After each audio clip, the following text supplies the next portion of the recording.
BFM Business, Intégral Placement, idée de placement.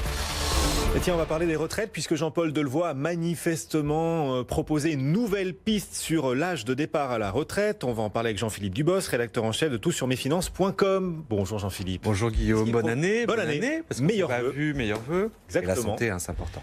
Très important. On en parlait tout à l'heure avec Nicolas Dos de cette proposition de Jean-Paul Delevoye, donc sur l'âge de départ à la retraite, avec un possible bonus au-delà de l'âge légal. Qu'est-ce qu'il propose exactement, là, Jean-Paul Delevoye? Est-ce que ça vous paraît pour le coup plutôt constructif, positif et à même de créer un consensus dans la société? Alors, juste il faut replacer les choses. Donc là, c'est des concertations, non pas des négociations, ce sont des concertations avec les partenaires sociaux, donc avec les représentants du patronat et des syndicats. Ça a recommencé hier. Le mouvement des Gilets jaunes leur a fait prendre du retard. Il y a eu 2 semaines de retard. Voilà. Et donc l'idée, c'est que ces concertations alimentent la rédaction d'un futur projet de loi réformant le système de retraite en vue de la mise en place d'un régime universel de retraite. Et c'était prévu. Donc là, ça a recommencé lundi. C'était prévu que lundi, ils abordent un peu le dur, parce que jusqu'à présent, c'est intéressant ce qu'ils avaient fait, mais bon, c'est un petit peu anecdotique. Là, ils parlaient des âges de départ. Donc là, on rentre vraiment un petit peu dans le dur. Et contre toute attente, on connaissait le principe un peu de l'âge pivot qui avait été déjà un peu fumeux. Et effectivement, Jean-Paul Delevoye a proposé un coefficient majorant. C'est-à-dire que si vous acceptez dans le futur régime de partir au-delà de l'âge de départ à la retraite fixé à 62 ans, eh bien, vous aurez une majoration, une surcote de 3 à 5%. Encore une fois, ce ne sont là que des propositions. C'est vrai, mais on passe du bâton à la carotte. C'est-à-dire que plutôt qu'une incitation par la punition, là, c'est une incitation par la possibilité peut-être de gagner plus à la retraite si vous restez au travail plus longtemps. Oui, alors, ceci dit, quand on continue le document, qui fait 14 pages, en fait, on se rend compte qu'il y a des coefficients qui ne sont pas du tout majorants, qui sont minorants. C'est-à-dire que dans le nouveau système, vous savez que dans un système à points, vous n'avez plus de durée d'assurance. Vous n'avez plus de nombre de trimestres à justifier pour avoir une pension complète.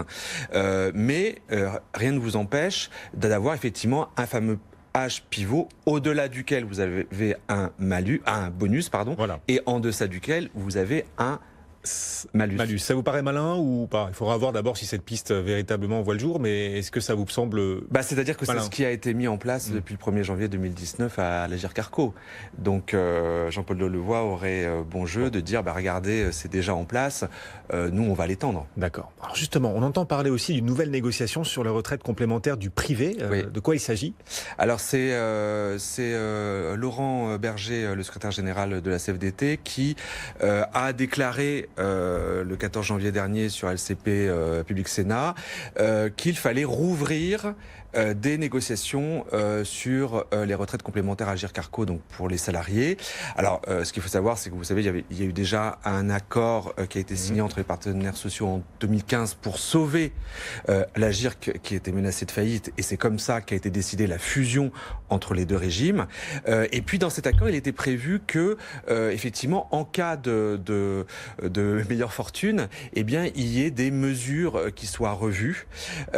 Et pour Laurent Berger, eh bien, c'est le cas, puisque le déficit à Agirc-Arrco a été divisé par 4, parce que l'emploi va un peu mieux, parce qu'il y a une indexation des pensions, parce qu'il y a eu des économies sur les frais de fonctionnement, et puis comme vous le savez, depuis le 1er janvier 2019, les cotisations des retraites complémentaires ont augmenté. Donc, d'où l'idée de Laurent Berger de rouvrir une négociation, et ça tombe bien puisqu'il y a un bureau qui est prévu à partir du 31 janvier. Bon. Et en cas de renégociation, qu'est-ce qui pourrait changer pour les cadres?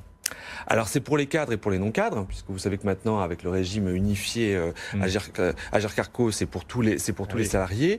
Et bien justement, c'est le fameux malus qui pose problème. Dans l'accord de 2015, il a été prévu à l'instauration d'un coefficient de solidarité, puisque c'est le terme exact employé, pour les salariés qui sont nés à partir de 1957, qui justifient de tout leur trimestre au régime de base, qui partent à 62 ans, eh bien, il y a une minoration de leur pension complémentaire de 10% pendant 3 ans. Et cette décote temporaire et supprimée s'ils acceptent de décaler leur départ de 4 trimestres, c'est-à-dire à 63 ans. Clairement, cette mesure qui avait été imposée à l'époque par le MEDEF n'a jamais plu aux militants CFDT et c'est pourquoi Laurent Berger veut profiter encore une fois de cette amélioration de la situation financière pour revenir dessus et puis pour éviter, comme on l'a vu, qu'il y ait un copier-coller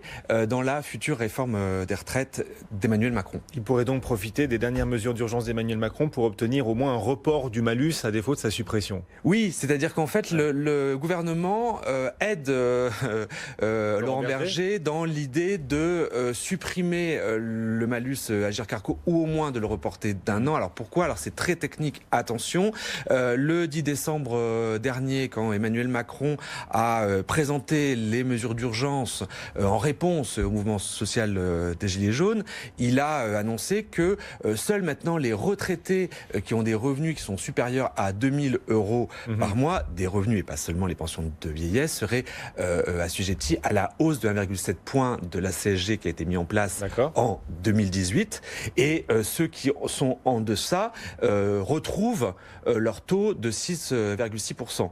Le problème, c'est que l'accord de 2015 avait prévu le malus pour le taux plein. Alors, est-ce qu'on prend le taux plein à 8,3 ? Est-ce qu'on prend le taux plein à 6,6 ?